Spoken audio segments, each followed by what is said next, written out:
감격스러운 순간이 아닐 수가 없습니다. 오늘 본문 말씀을 가지고 감사의 비밀이라는 그런 제목으로 하나님의 말씀을 나누겠습니다. 감사의 비밀이란 무엇일까요? 저는 이렇게 정의하고 싶습니다. 어떤 상황에서도 하나님께 그리고 사람들에게 감사할 수 있는 신비한 비결.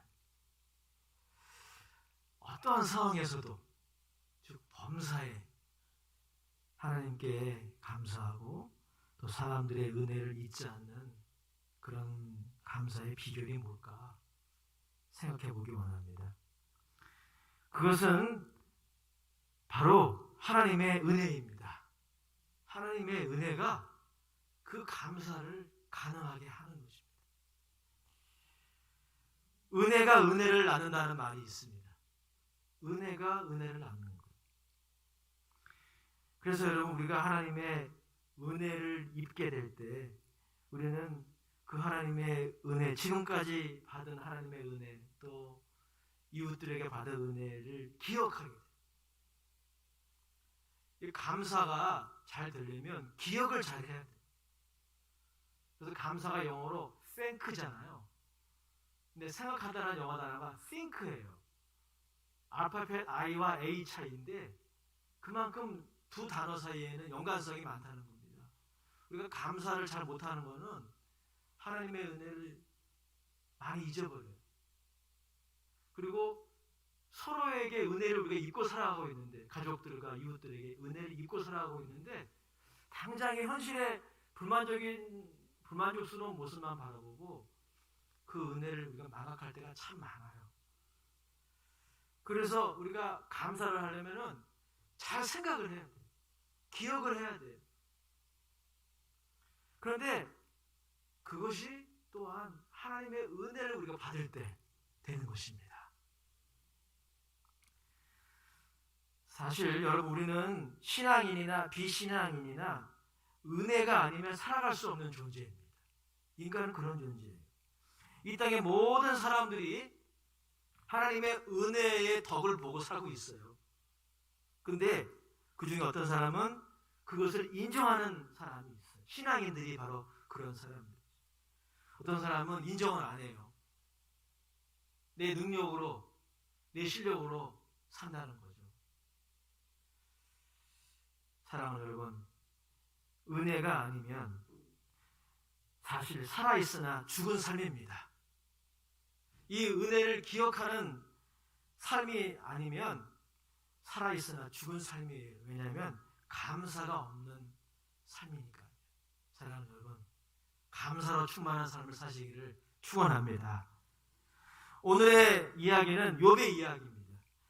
오늘 이야기는 욥이 그의 인생에 갑자기 그리고 이유 없이 닥친 극심한 고난 가운데서 어떻게 실족하지 않고 하나님께 감사할 수 있었는지에 대한 거예요. 즉 욥의 감사의 비밀에 대한 이야기가 바로 오늘 본문의 이야기입니다. 실로 욥은 그의 인생에 정말 극심한 고난을 경험했습니다. 하루아침에 자신의 전 재산을 잃어버렸습니다. 또한 하루아침에 자신이 사랑하는 자녀들을 잃어버렸어요. 여러분, 우리의 재물도 귀중하지만 우리의 자녀가 얼마나 소중합니까? 근데 욥은 하루아침에 다 잃어버렸어요. 나중에는 그는 건강까지도 잃어버렸어요. 그의 아내가 욥을 보고 끝까지 믿음을 지키느냐, 차라리 하나님을 욕하고 죽어라, 이렇게 말할 정도였어요. 저는 욥의 아내 이해도 됩니다. 그런데 욥은 그러한 극심한 상황 속에서도 초인적인 감사를 하나님께 드려요. 그게 바로 20절, 21절의 말씀입니다. 우리 20절, 21절의 말씀 같이 읽어보겠습니다. 시작. 욥이 일어나 겉옷을 찢고 머리털을 밀고 땅에 엎드려 예배하며 이르되 내가 모태에서 알몸으로 나왔사온즉 또한 알몸이 그리로 돌아가올지라. 주시니도 여호와시요 거두시니도 여호와시오니 여호와 이름이 찬송을 받으실지니이다 하고, 욥이 어떻게 이렇게 할 수 있었을까? 이런 생각을 안 할 수가 없어요. 욥의 감사의 비결, 그가 그 극심한 고난 가운데서도 그 입술로 하나님을 원망하는 범죄를 하지 않을 수 있었던 비결이 뭘까? 이런 생각을 해보게 됩니다. 하나님은 욥의 경건함과 신앙을 인정했습니다. 그래서 사단 앞에서 욥을 자랑하셨어요. 욥의 이러한 감사는 욥에 대한 하나님의 칭찬이 옳았다는 것을 증명한 것입니다. 반면 욥을 대적하는 사단의 참소가 거짓되다라고 하는 것이 드러난 것입니다. 욥이 어떻게 그러한 감사를 할 수 있었을까요? 우리가 먼저 이 질문에 답하기 전에 한 가지 분명히 알아야 될 것이 있어요. 욥이 어떤 초인적인 사람이었기 때문에 그런 감사를 한 것이 아니라는 것, 우리는 알아야 합니다. 600만 불의 사나이라는 드라마가 있었죠. 그렇게 욥이 초인적인 사람이었기 때문에 이런 초인적인 감사를 한 것이 아닙니다. 욥도 우리와 성정이 같은 사람이었습니다. 그러므로 여러분, 우리는 이 본문을 욥기서 전체의 맥락과 함께 이해해야 돼요. 그렇지 않으면 우리는 욥을 어떤 초인적인 인물로 이해하는 것으로 이 구절을 해석하기 쉽습니다. 욥이 초인적인 믿음의 사람이었기 때문에, 대단한 믿음의 사람이었기 때문에 이런 감사를 드렸다라고 그냥 단정해 버릴 수 있다라고 하는 것입니다. 그러나 오늘 본문을 욥기서 전체의 내용을 통해 이해할 때 욥의 감사의 비결은 그레이스 오브 갓, 하나님의 은혜였습니다. 하나님의 은혜. 모든 것이 하나님의 은혜. 하나님께 감사할 수 있는 것도 하나님의 은혜인 것입니다. 먼저 여러분 21절을 같이 다시 한번 읽어보겠습니다. 시작. 이르되 내가 모태에서 알몸으로 나와 싸운즉 또한 알몸이 그리로 돌아가올지라. 주시니도 여호와시오 거두시니도 여호와시오니 여호와의 이름이 찬송을 받으실지니이다. 오늘 21절에서 욥은 전도서 5장에 있는 말씀을 인용해 자신이 어머니의 자궁에서 알몸으로 나왔고 그리고 알몸으로 돌아갈 존재임을 인정합니다. 즉 자신이 소유하고 있는 모든 것이 하나님이 주신 것이다. 이것을 인정하는 것이죠. 여기까지는 아무런 문제가 없습니다. 그런데 참 놀랍게도 욥기서 3장에 가보면 욥은 자신을 낳은 여자의 그 모태를 저주하고 있어요. 자신이 낳은 날이 달래기에서 사라져버렸으면 얼마나 좋았을까라고 자신의 태어난 날을 저주하고 있습니다. 욥기서 3장 7절 10절이 이렇게 기록하고 있습니다. 제가 읽어드리겠습니다. 그 밤에 자식을 베지 못하였더라면 그 밤에 즐거운 소리가 나지 않았더라면. 10절에 이렇게 말씀하고 있습니다. 이는 내 모태의 문을 닫지 아니하여 내 눈으로 환난을 보게 하였음이로구나. 지금 은근히 자신을 이 땅에 태어나게 한 어머니를 원망하고 있는 거예요. 1장과 2장에서의 그 욥의 모습과 사뭇 다른 모습입니다. 무엇을 보여줍니까? 욥도 연약한 인간이었다는 거죠. 고난 가운데 실족할 수밖에 없는 연약한 인간이었다는 것이죠. 또한 여러분 2장 10절에 보면 이런 말씀이 나옵니다. 2장 10절은 한번 같이 읽어보도록 하겠습니다. 시작. 그가 이르되 그대의 말이 한 어리석은 여자의 말 같도다. 우리가 하나님께 복을 받았은즉 화도 받지 아니하겠느냐고 이 모든 일에 욥이 입술로 범죄하지 아니하니라. 하나님을 욕하고 죽으라 라고 얘기했던 그 아내를 향해 한 말이죠. 그는 이런 아내의 말을 어리석은 말이라고 판단을 하고 끝까지 그의 입술로 하나님께 범죄하지 아니합니다. 참 이것이 여러분 우리가 본받아야 될 모습이기도 하죠. 우리가 이 언어의 싸움에서 지면 안 되거든요. 할렐루야. 언어의 싸움에서 지면 안 돼요. 그만큼 여러분 이 언어가 굉장히 중요한 것입니다. 욥은 자신의 이 혀를 잘 지켰어요.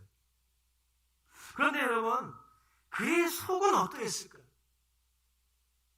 우리 이런 질문을 해볼 필요가 있어요. 그가 입술로는 하나님께 범죄하지 아니했지만 그의 심령은 너무너무나 고통스러웠을 것이에요. 아마 자살하고 싶은 마음도 분명히 있었을 것이에요. 욥의 아내는 욥의 그 속 사정을 눈치채기라도 한 듯이 그렇게 말한 것이죠.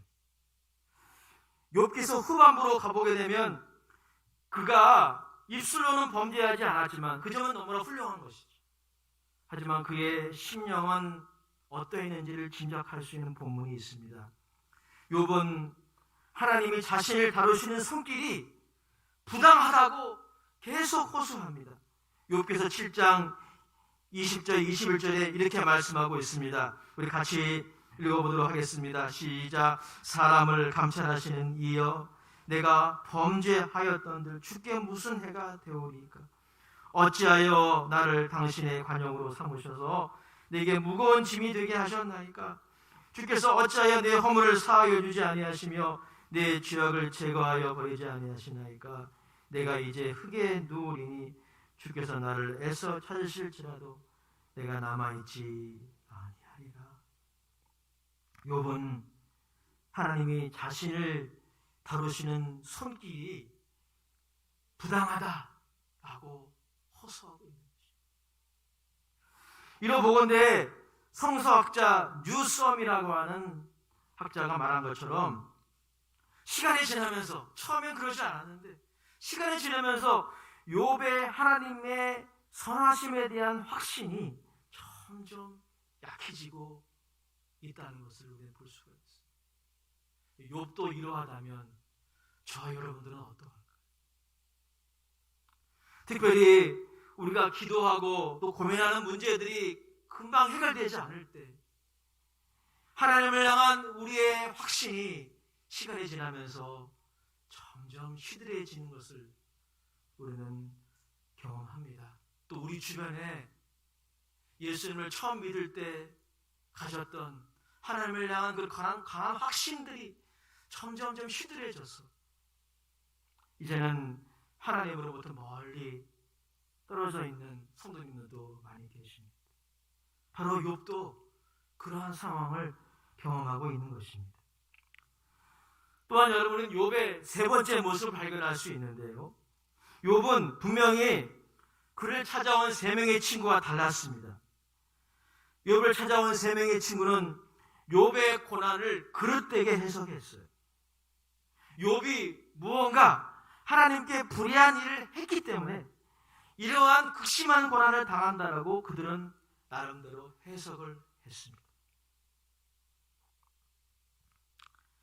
그런데 여러분, 욥도 세 명의 친구와는 달랐지만 그들이 가지고 있었던 인과 응보의 논리에서 벗어나지 못하는 모습을 성경은 보여줍니다. 인과 응보의 논리가 뭡니까? 인간의 복과 화를 인간의 의와 불의의 결과로만 보는 거예요. 꼭 그렇지 않거든요. 우리의 의와 우리의 불의와 관계없이 우리에게 찾아오는 복이 있어요. 믿으시기 바랍니다. 우리가 어떻게 구원받았습니까? 우리가 의로와서 받았나요? 구원이라는 복을 어떻게 받았습니까? 우리가 의로워서 받은 게 아니에요. 여러분, 반대로 여러분이 인생 가운데 여러 가지 경험하는 고난들, 여러분들이 범하는 불의의 결과만으로 해석할 수 없는 부분들이 많아요. 그런데 욥의 세 명의 친구들은 인과응보의 논리로 욥의 고난을 해석을 합니다. 그런데 욥도 그러한 인과응보의 논리로 자신의 고난을 해석해요. 그러다 보니까 자신의 의로움에 대한 하나님의 부당한 대우가 지금 자신이 경험하는 이 고난의 원인이라고 욥이 판단한 것입니다. 자신은 의로운데 자신이 당하는 이 고난은 자신의 의로움에 어울리지 않는 부당한 것이다라고 그렇게 생각을 한 것입니다. 욥기서 31장 3절 4절은 이렇게 말씀하고 있어요. 제가 읽어드리겠습니다. 불의한 자에게는 환난이 아니겠느냐? 꼭 그렇지 않아요. 불의를 행하는 사람들이 불의를 행할 때마다 환난을 당한다면 어떨까요? 사실 그렇지 않아요. 그런데 욥이나 욥의 세 명의 친구들은 그렇게 해석을 합니다.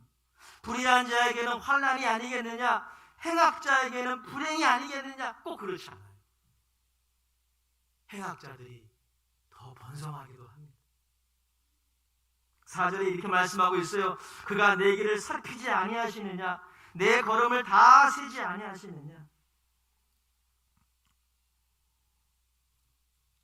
욥과 욥의 세 명의 친구들은 이처럼 인과응보의 논리, 그리고 자신의 그 도덕적인 그런 논리와 그런 질서를 기준으로 자신의 고난을 해석하고 하나님도 그렇게 해석하고 있는 것입니다. 다행히도 욥기서 마지막에 보면은 욥기의 결말은 해피엔딩이에요. 그런데 욥기의 결말은 더욱더 욥의 감사의 비밀이 그의 초인적인 능력이 아니라 하나님의 은혜였음을 증거합니다. 하나님은 하나님의 부당함을 호소하는 그에게 나타나셨어요. 그리고 하나님을 만난 욥의 인생에 그야말로 역전이 이루어집니다. 그 구절이 바로 욥기서 38장 2절에서 4절 말씀인데요. 이 말씀에 보면 하나님은 욥이 하나님과 함께 동행하며 의로운 삶을 살기 전에 먼저 하나님이 욥과 함께 하셨음을 알리십니다. 욥기서 38장 2절에서 4절 말씀 우리 같이 한번 읽어보겠습니다. 시작. 무지한 말로 생각을 어둡게 하는 자가 누구냐? 너는 대장부처럼 허리를 묶고 내가 내게 묻는 것을 대답할지니라. 내가 땅에 기초를 놓을 때에 내가 어디 있었느냐? 내가 깨달아 알았거든 말할지니라. 욥은 자신이 하나님과 동행하는 그런 의로운 믿음의 사람이라고 생각을 한 거죠. 그런데 그런 나에게 이러한 극심한 고난은 부당하다라고 생각을 하고 있었던 것입니다. 욥은 자신이 가지고 있는 인과응보의 논리, 그리고 도덕적인 논리 안에 하나님을 가두어두려고 했던 거예요. 그런 욥에게 하나님은 찾아가셨습니다. 그리고 욥이 하나님과 동행하는 동방의 의인으로 설 수 있었던 것이 무엇이었는지를 가르쳐주고 계세요. 그게 무엇입니까? 하나님의 은혜라는 것입니다. 욥이 하나님과 동행하기 전에 하나님이 먼저 욥을 선택하시고 욥과 동행하신 것입니다. 욥과 함께 하신 거예요. 하나님이 천지 만물을 창조하실 때 그 자리에 욥은 없었다라고 하나님 말씀하십니다. 즉 욥이 하나님과 함께 하기 전에 하나님이 먼저 욥과 함께 하신 것입니다. 여러분, 이것이 바로 은혜입니다. 우리가 하나님과 함께 하기 전에 먼저 하나님이 우리와 함께 하십니다. 이것이 하나님의 은혜예요. 우리가 하나님을 사랑하기 전에 하나님이 먼저 우리를 사랑하신 것입니다. 그래서 독생자를 주셨다라고 말씀하고 있잖아요. 우리가 아직 죄인 되었을 때에, 우리가 하나님의 원수였을 때에 하나님이 먼저 우리를 사랑하셨어요. 그래서 자기 아들을 화목제물로 우리를 위해 보내주신 것입니다. 그러므로 여러분, 여러분의 의로운 삶, 여러분들이 나름대로 여러분의 의의 기준과 도덕적인 기준으로 평가하는 여러분들의 그 의로운 삶, 하나님도 욥의 의로운 삶을 인정하셨어요. 마귀 앞에서 하나님이 인정하셨어요. 그런데 욥기서 전체의 메시지는 무엇입니까? 그 의로운 삶도 하나님의 은혜의 결과라는 거예요. 모든 것이 은혜. 그게 욥기서의 메시지예요. 16세기 종교개혁자 마틴 루터, 많이 들어보셨을 거예요. 그는 노예 의지론이라는 책을 썼는데, 그는 그 책에서 인간의 의지에 대해서 아주 해박한 논지를 우리에게 전해주고 있습니다. 그에 따르면 인간의 의지는 선을 선택하는 능력을 가지고 있지만 하나님의 은혜로부터 멀어지면 악을 선택하고 그 악에 치우치게 되어 있다는 거예요. 여러분, 우리가 의지가 있기 때문에 뭔가를 선택하고 결단하잖아요. 여러분들이 하나님의 말씀대로 살기 원한다면 여러분들의 그 의지를 사용하셔야 됩니다. 말씀에 그냥 감정적으로 은혜 받는 것으로 끝나면 안 되고 여러분의 의지를 사용해서 하나님의 말씀에 순종해야 돼요. 할렐루야. 그런데 루터에 의하면 그 인간의 그 의지는 마치 말의 안장과 같다는 거죠. 우리가 타는 말 있잖아요. 요즘 말을 타진 않지만 옛날에는 말을 많이 탔잖아요. 그 말의 안장에 악한 자가 타고 있으면 어떻게 됩니까? 그 말은 악한 일을 위하여 쓰임받는 것입니다. 끌려다니는 거예요. 반면에 선한 사람이 그 말을 타면 선한 용도를 위해, 복음을 전하는 일을 위해, 사람을 살리는 일을 위하여 쓰여지는 것이죠. 인간의 의지와 그와 같다는 거예요. 인간의 의지를 사용해서 우리가 결단하고 순종하고 하나님을 따라가야 되지만은 하나님의 은혜가 우리의 의지를 지배해야 한다는 거예요. 성경적인 논지.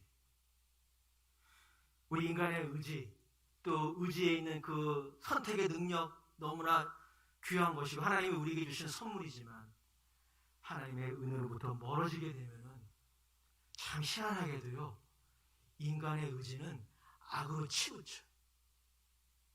엉뚱한 곳으로 치우쳐. 그래서 여러분, 우리는 은혜 없이는 살아갈 수 없는 것입니다. 하나님의 은혜, 그 하나님의 은혜가 우리의 의지를 지배해야 돼요.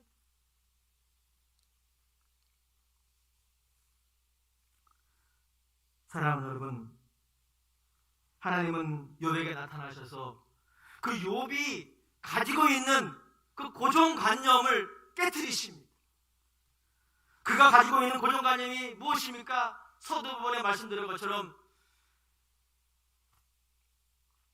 자신이 하나님께 축복을 받은 것은 자신의 의로운 행동 때문입니다. 내가 이렇게 고난을 받는 것은 도대체 이유를 모르겠다라고 하는 것이 욥의 논리인 거예요. 이것이 바로 인과 응보의 논리고 욥과 욥의 세 명의 친구들이 갇혀 있었던 그런 도덕 질서의 논리인 것입니다. 하나님은 욥에게 나타나셔서 따라합시다. 하나님은 인간의 도덕 질서보다 더 크시다. 할렐루야. 인간의 고정관념보다 하나님은 더 크신 분입니다. 여러분이 가지고 있는 하나님에 대한 그런 개념, 컨셉보다 하나님은 더 크신 분이에요. 우리는 우리가 만들어낸 하나님이 아니라 성경과 성령이 우리에게 증언하시는 하나님을 믿어야 합니다. 근데 우리는 우리의 고정관념에 매여 있을 때가 참 많아요.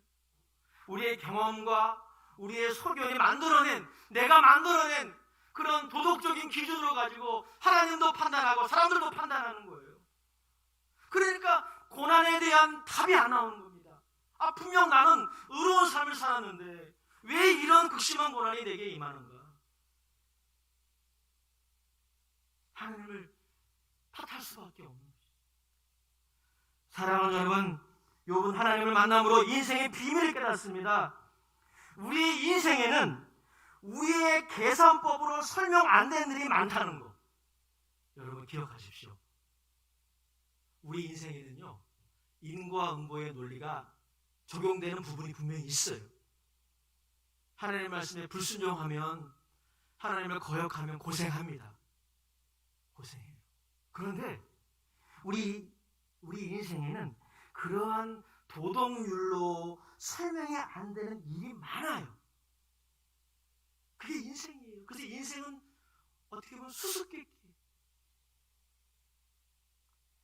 지난 다니엘 기도를 통해서 우리는 수많은 간증자들의 간증을 들었습니다. 그리고 그 간증을 듣기 전에 그 사랑의 헌금을 드리는 시간이 있었잖아요. 그 사랑의 헌금의 대상자가 되는 분들의 영상을 제가 볼 때마다 참 가슴이 아파요. 어떤 목사님은 선교지에 갔는데 선교지에서 불치해병의 진단을 받으셔가지고요, 거의 식물인간으로 살아가는 거예요. 선교지에서 말이죠. 선교사로 하나님이 부르셨는데 그 부르심에 불순종해서 그런 병을 얻었다면 납득이 되죠. 근데 그게 아니에요. 하나님의 부르심에 순종해서 선교지로 갔는데 불치의 병을 얻은 거예요. 그래서 시력을 잃어버리고 정상적인 삶을 살 수 없는 고통 가운데 있는 분들의 영상을 저는 보았어요. 그러니까 어떻게 설명합니까, 여러분? 우리 인생에는 이런 도덕률로 설명 안 되는 일들이 많다는 것이죠. 사랑하는 여러분, 만약에 하나님이 욥과 욥에게 세 명의 친구들이 생각했던 그런 도덕적인 하나님뿐이라면 우리는 모두 구원받지 못했을 것입니다. 하나님은 예수 그리스도를 통해 저와 여러분들을 파격적으로 대우하셨어요. 정말 파격적으로. 로마서 4장 5절이 우리에게 그것을 증언해주고 있습니다. 제가 읽어드리겠습니다. 이 일을 아니하실지라도 경건하지 아니한 자를 의롭다 하시는 이를 믿는 자에게는 그의 믿음을 의로 여기시는. 경건하지 아니하는 자를 어떻게 의롭다 여기십니까? 이건 우리의 도덕률과 맞지 않는 거예요. 경건하지 아니한 사람은 경건하지 아니한 자라고 말을 해야 됩니다. 그런데 하나님이 우리의 도덕률을 넘어서고 계시는 거예요. 경건하지 아니한 자를 의롭다 하신다는 거예요. 거룩하시고 공의로우신 하나님이 어떻게 그러실 수 있습니까? 이게 여러분 하나님은 우리 인생 가운데 일하시는 놀라운 일이에요. 예수 그리스도로 말미암아 그렇게 하시는 것입니다. 예수님이 우리를 대신하여 십자가에서 저주를 받으시고 그 피를 흘려주셨기 때문에, 그분이 우리의 의가 되시기 때문에 가능한 것입니다. 다른 조건으로는 안 돼요. 예수님 때문에, 성령으로 말미암아 흠없는 자기를 들이신 그 예수의 피 때문에 하나님은 경건하지 아니하는 저와 여러분들을 믿음만 보시고 의롭다 여기셨습니다. 그 하나님의 은혜로 여러분들 이 자리에 있는 거예요. 그 하나님의 은혜로 우리 매일매일 죄사함을 받는 것입니다. 사랑하는 여러분 인생 가운데 부당한 일 아마 많이 경험해 보신 적 있으실 것입니다. 그런데 여러분, 인간의 역사 속에서 많은 부당한 일, 그리고 말도 안 되는 일들이 많이 있었지만은 예수님이 십자가에서 죽으시는 사건만큼 부당한 일이 있습니까? 우리의 도덕률과 계산법을 뛰어넘는 거예요. 어떻게 하나님의 아들이 저주를 받습니까?